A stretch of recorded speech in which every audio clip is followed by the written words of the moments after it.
patriarchs. I'm talking about the issue of the mind.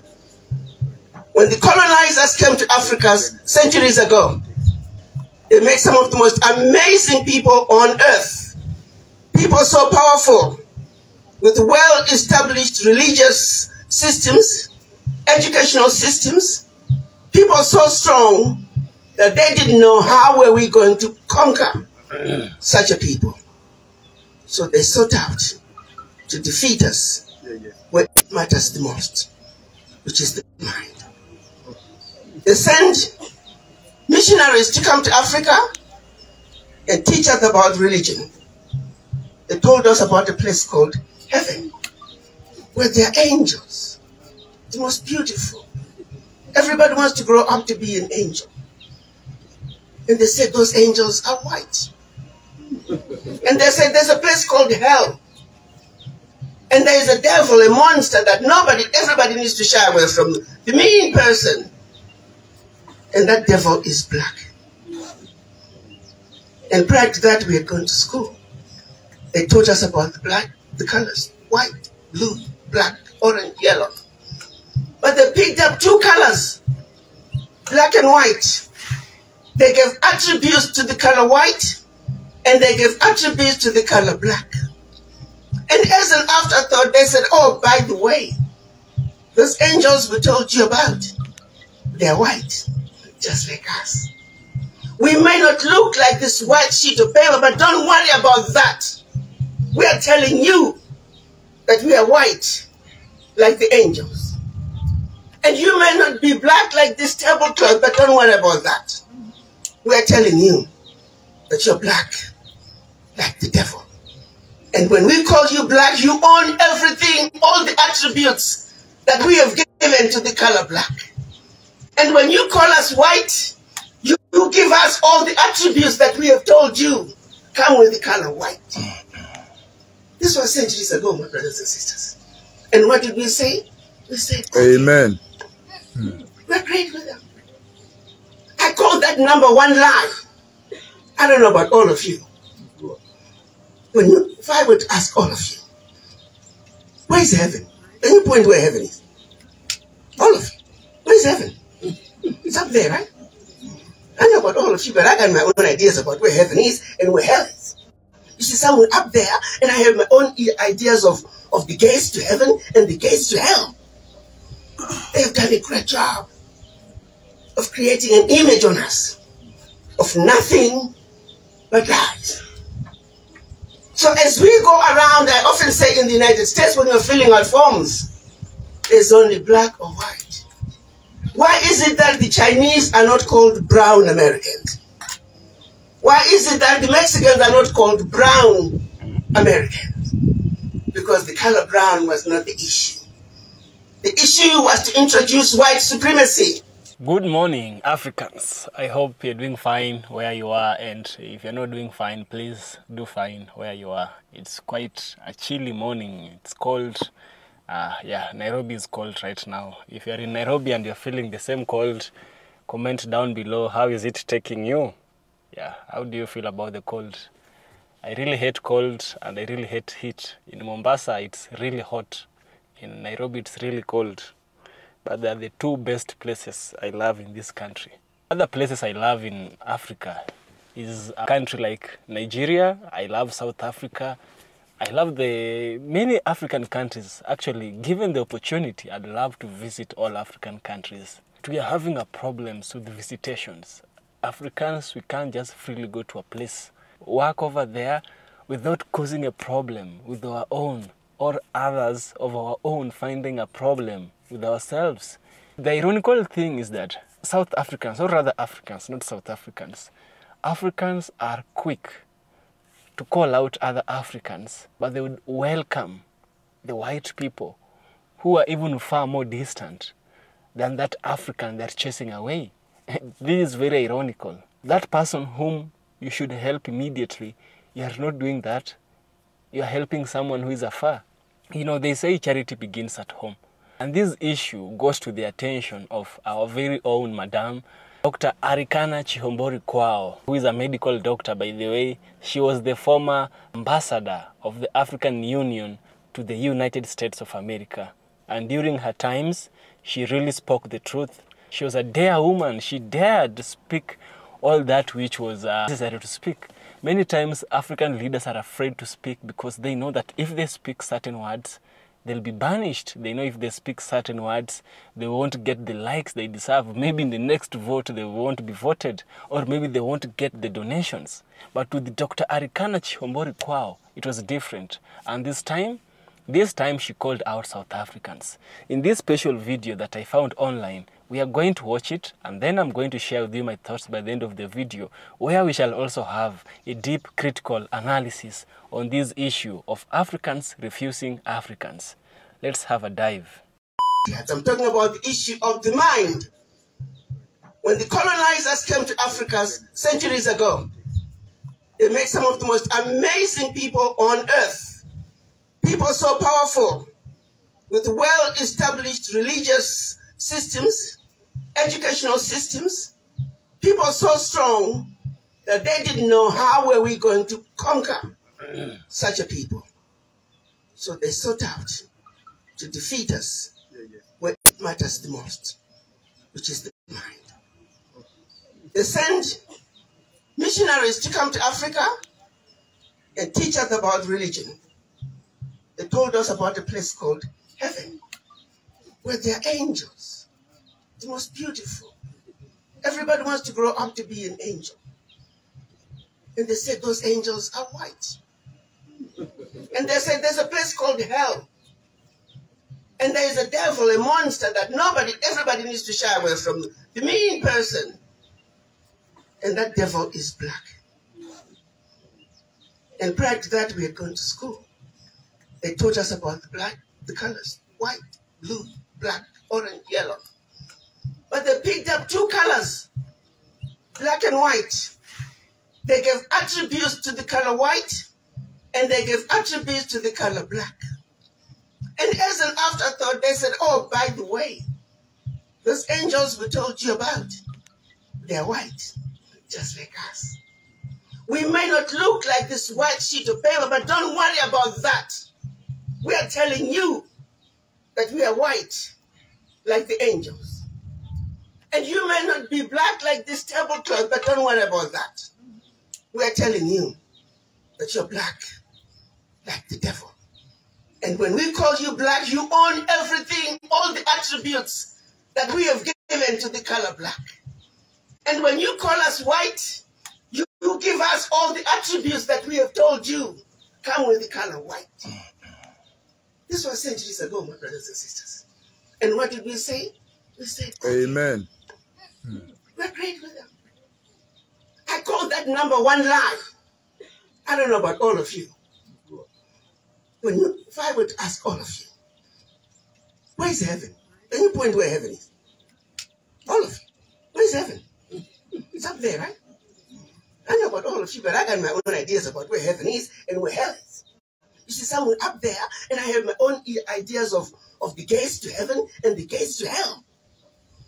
They've done a great job of creating an image on us of nothing but lies.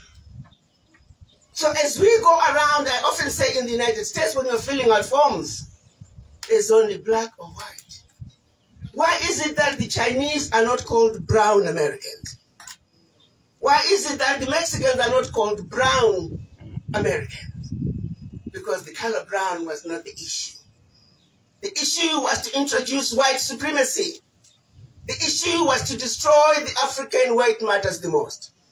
The issue was to make the black person, the African, believe that you are inferior. And when we go to church and worship the angels and the white Jesus, we're worshiping them. So we are continuously defeated. There's some subliminal messages everywhere, reminding us that that which we represent is undesirable. That when you look at your own brother, you should be scared. That when you look at your own brother, you can't trust him because you see yourself as the devil. I mean, I don't know how many of you have seen the video of a 5-year-old little black boy. He was given 2 dolls. One was black and the other one was white. He was asked which doll was beautiful, he pointed at the white one. Which doll was ugly, he pointed at the black one. Which one was nice, he pointed at the white one. Which one is mean, he pointed at the black one. He was then asked, which one looked more like you? And reluctantly, he pointed at the black one.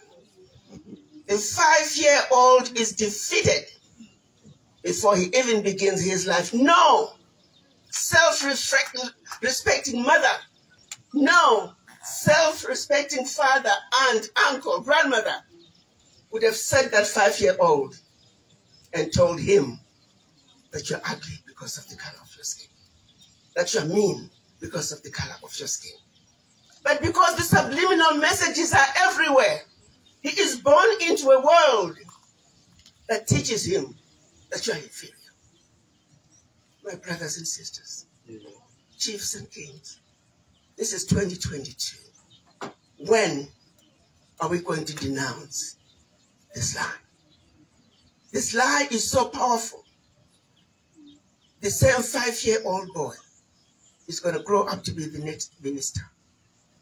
So when you ask this minister and say, Minister of Finance, you understand what the World Bank is doing, that the average African country is spending over 1/3 of their GDP on loan repayment. Some countries it's over 50%. And then the same people, they will ask you after they have stolen your lunch through the World Bank, why can't you make it? Because you're still making me pay loans that go back to apartheid. You're still making me pay loans with high interest rates when I've never defaulted on my loans. When countries that have defaulted on loans, they get better interest rates from the World Bank. Remember, the world financial systems were designed to see to it that Africa was forever defeated.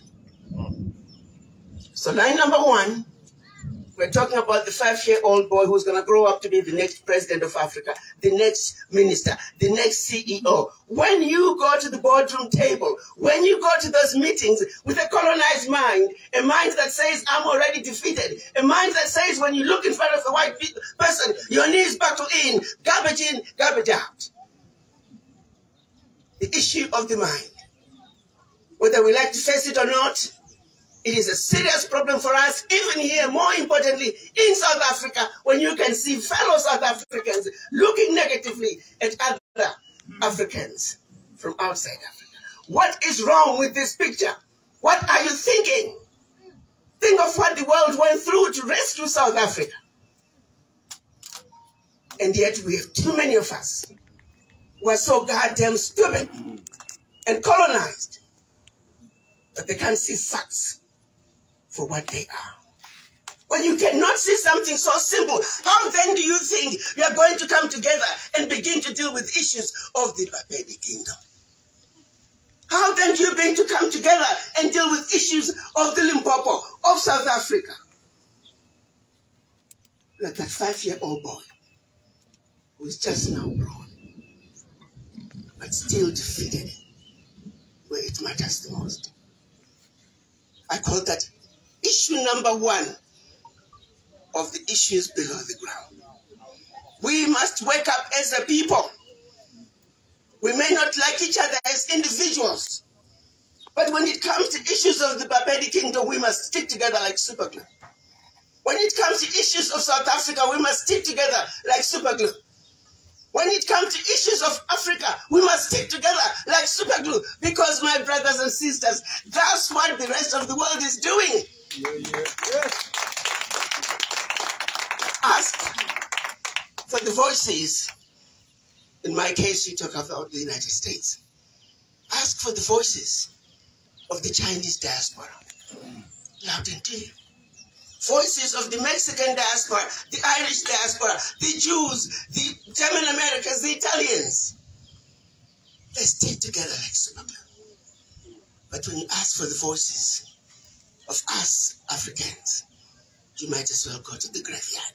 We are missing in action. Until we address issue number 1, everything else that we try to do will not succeed. So those who try to tell you that South Africans are better than the rest of the Africans, stop right there. When you fall for that sort of thinking, remind yourself you're that 5-year-old little boy. And you have a responsibility as an individual to wake yourself up. Ask not what your neighbor has done, what your friend has done. The question is, what have you done?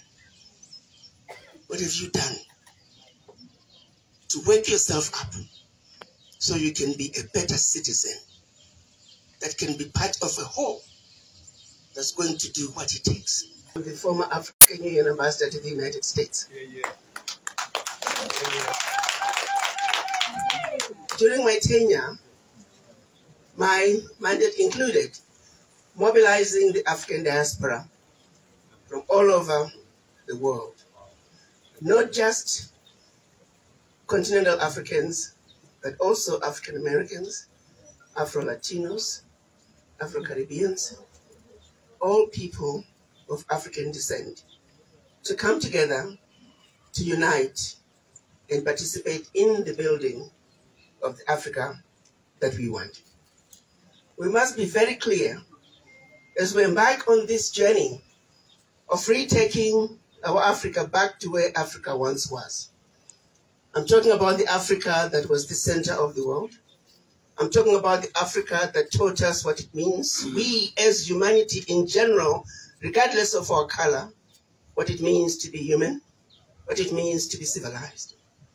I'm talking about an Africa that once was the center of the earth. The question then becomes, my brothers and sisters, what is ailing the Bapedi Kingdom? What is ailing the Limpopo? What is ailing South Africa? What is ailing Africa? How did we get here? And as we move on this journey, we must understand the genesis of where, no matter where you meet us as a people, we are the most endangered species on earth. Be it black people in South America, go to their communities. What ails them also ails us here in Africa. Black people in America, black people in the Caribbean, the world has put a system in place to see to it, no matter where we are as people of African descent, we are subjected to the same pressures that is always going to be difficult for us to find ourselves having a leg up.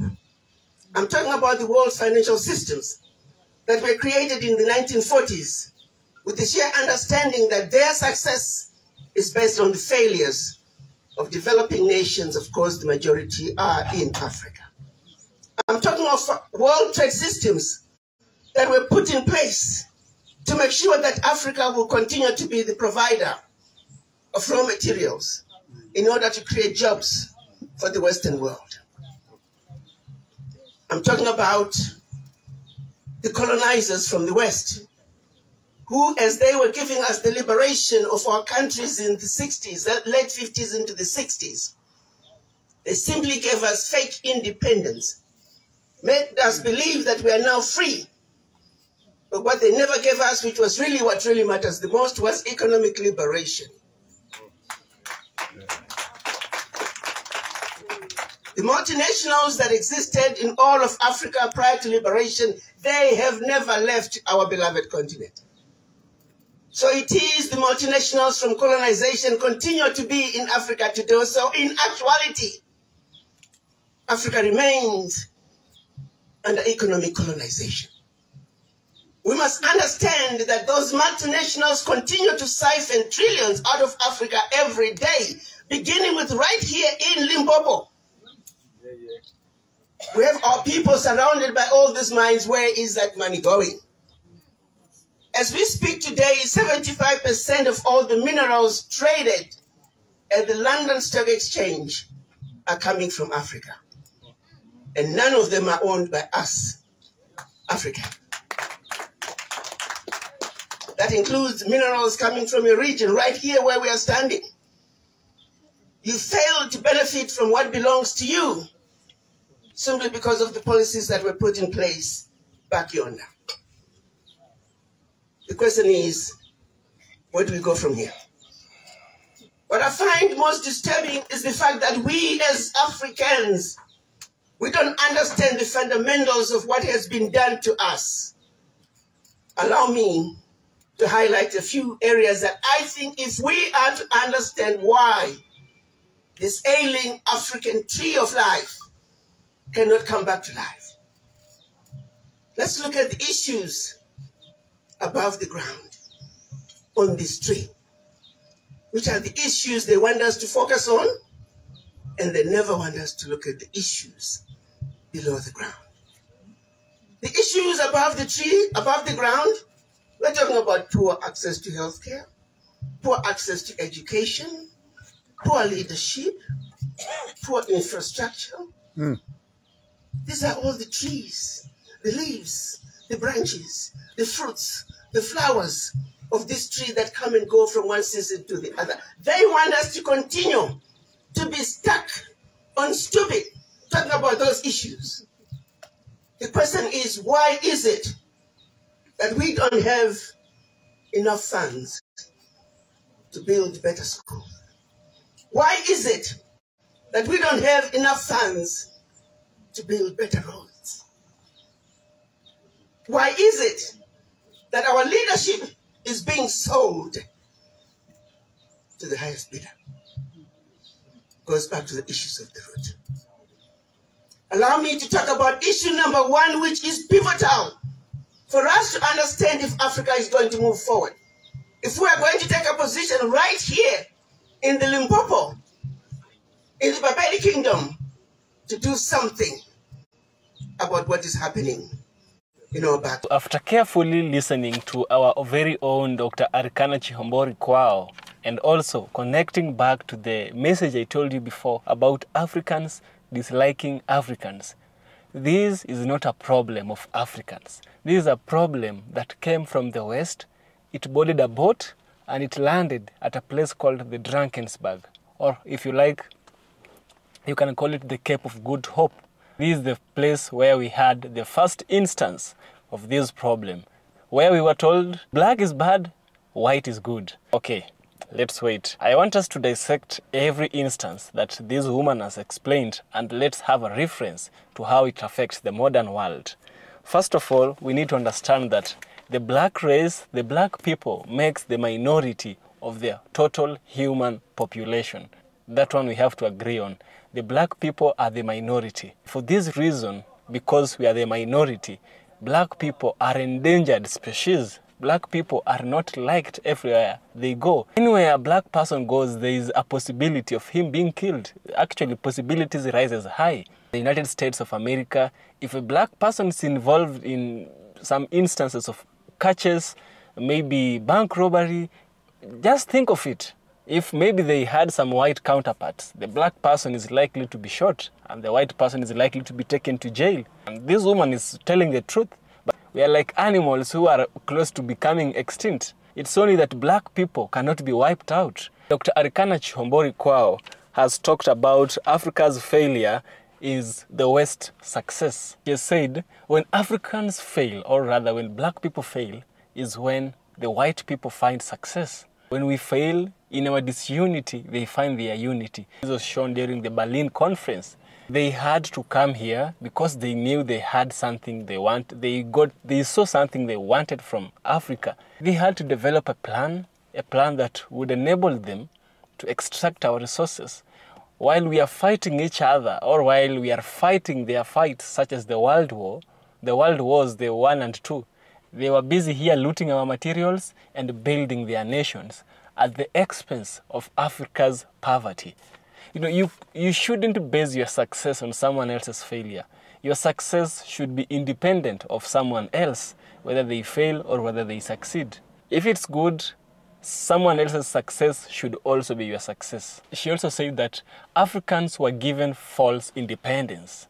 We were told, okay, you are now independent, we will no longer do this and that. In Kenya, it was in 1964. In Ghana, it was in the 1950s. In South Africa, it was 1994. What has changed? It's now that their population has gone down. But we still have white people in form of black people.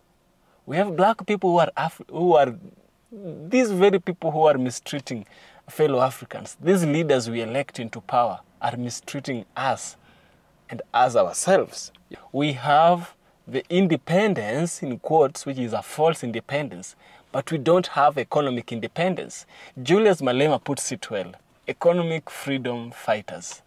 You understand? Africans, the resources we own do not really belong to us. They belong to people from the West. Look at Niger. The whole mining companies were belonging to France, and the mining is in Niger. How far is Niger from France? This tells you how much economically dependent, we were to the West. We rely so much on their aid. We really don't need their aid. They're the ones who need our aid. They take our resources here and they go with it over there.